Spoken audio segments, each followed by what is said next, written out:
Matt with B&H here, and welcome to beautiful Zion National Park. Are you all ready to photograph some car trails? Because in this video, we're going to talk about choosing your composition, camera settings, we'll talk about gear. I got my EOS R5 from Canon here ready to go, and then we'll jump into some post-processing. So if you guys are ready, I know I am. Let's jump into it.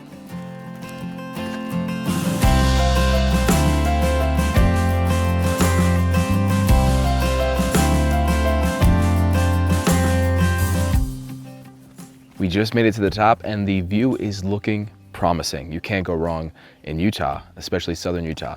So before we get started with actually shooting, we have a few groundwork things to do. And it all comes down to preparation and gear. So we'll be talking about that in this section of the video. When it comes to preparation, if you haven't been to a location beforehand, you want to do your research so that you know what you're walking into. That means sometimes choosing your composition when it's light out, and you could also gauge whether there's going to be cars to take car trails of beforehand so that you know you actually get a nice car trail in your photo.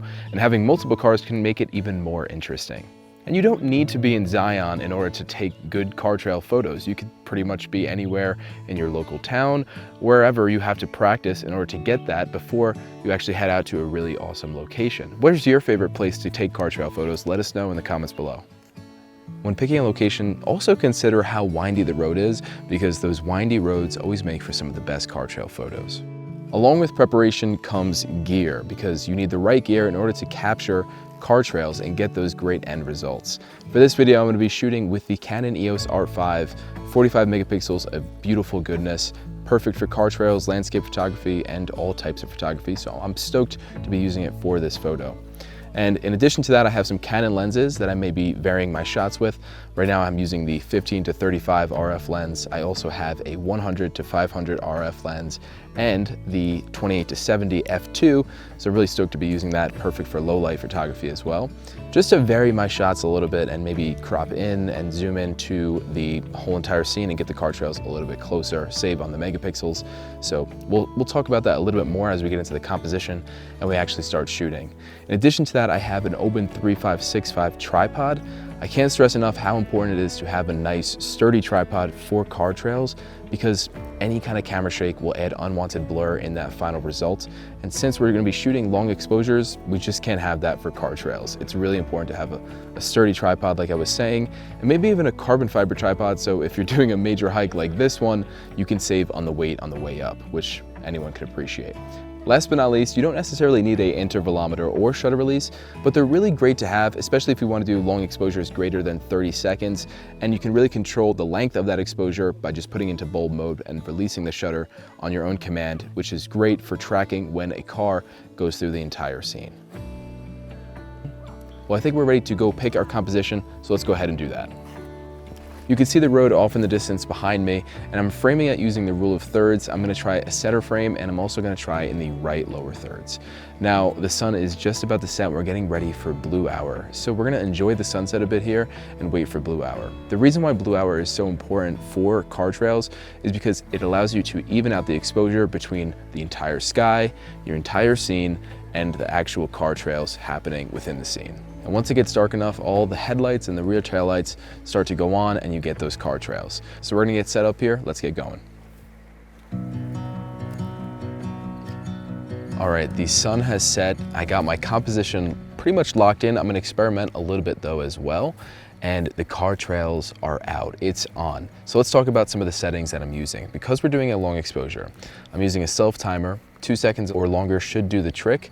For my shutter speed, I'm limited to 30 seconds without a shutter release. So I'm just doing 30-second shutter. It's taking much longer than 30 seconds for the cars to get through this windy road, and for good reason. It's pretty dangerous down there in Zion. So 30 seconds, I'll be able to take multiple different sequences of the entire scene and merge them together and just pick out the best taillights and headlights, which makes the end result even better. And I'll show you how to do that in Photoshop later in this video.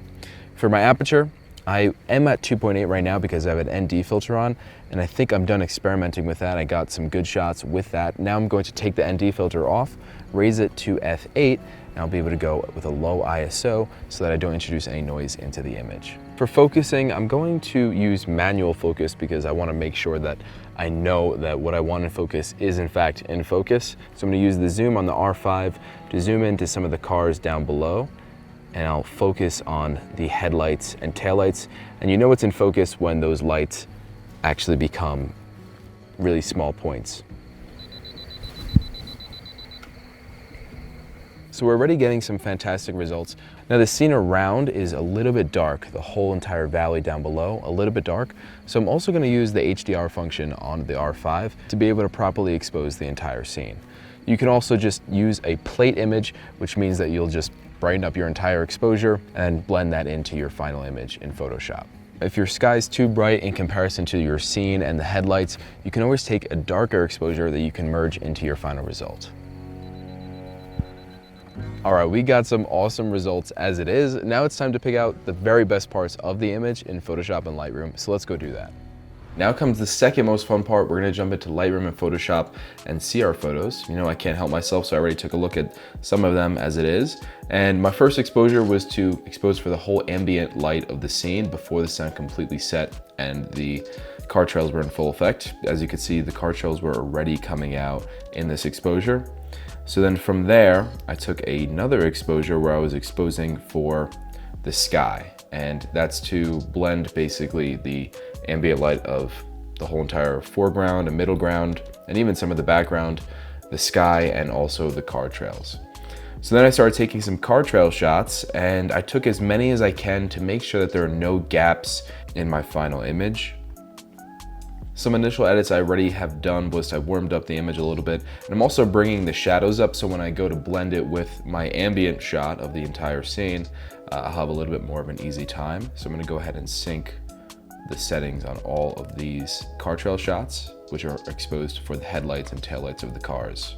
Now that I have all my settings matched, I'm gonna pick the car trail shots with the most amount of trails throughout the image, and then we'll see if there's any gaps, and then we'll pick those images with just those small parts of the entire road where we could fill in any of those gaps.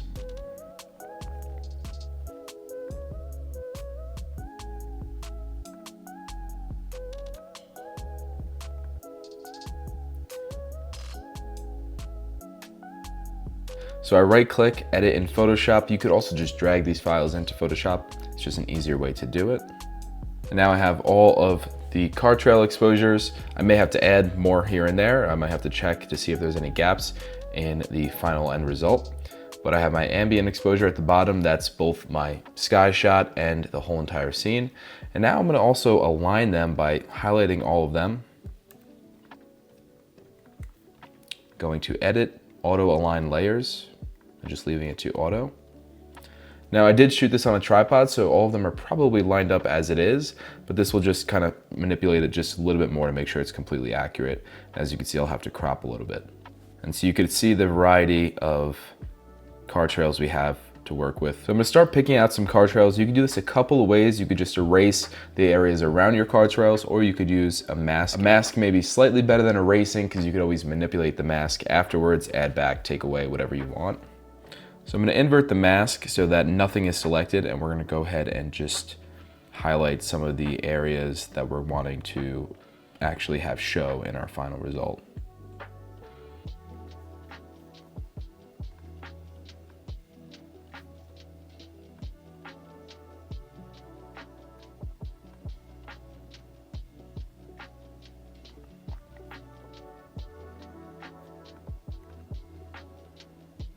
So that's our first edition. You can see the difference that made, just adding those trails in. And the exposure is not as evenly lit because that exposure was a darker one than our ambient exposure, so we'll have to tweak that a bit later. But at least we have the car trails in there for now, and we'll be able to feather that mask just a little bit more in a moment. There's a few more areas that I'm gonna add from this image because it was just such a good exposure.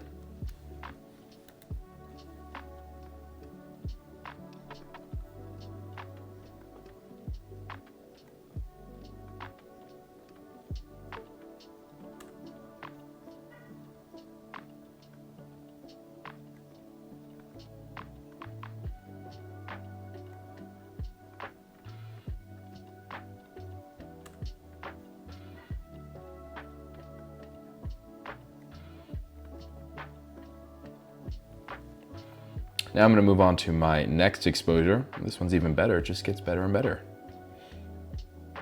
Add a mask, invert it.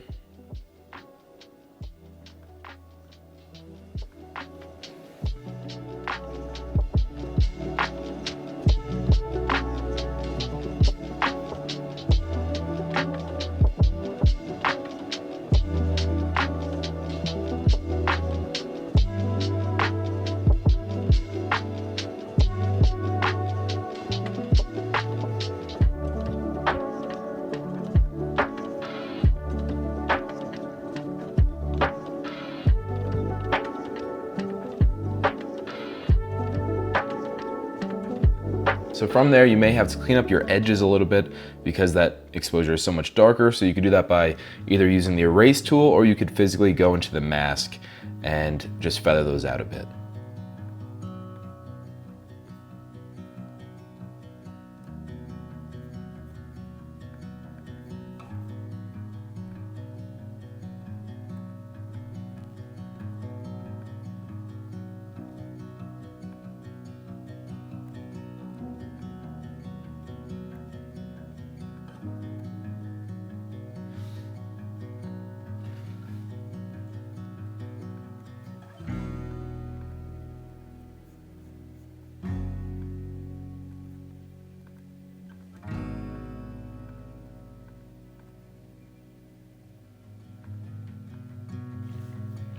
All right, so now that you have all your car trails merged, you're ready to actually do your final grade, and this is the final result.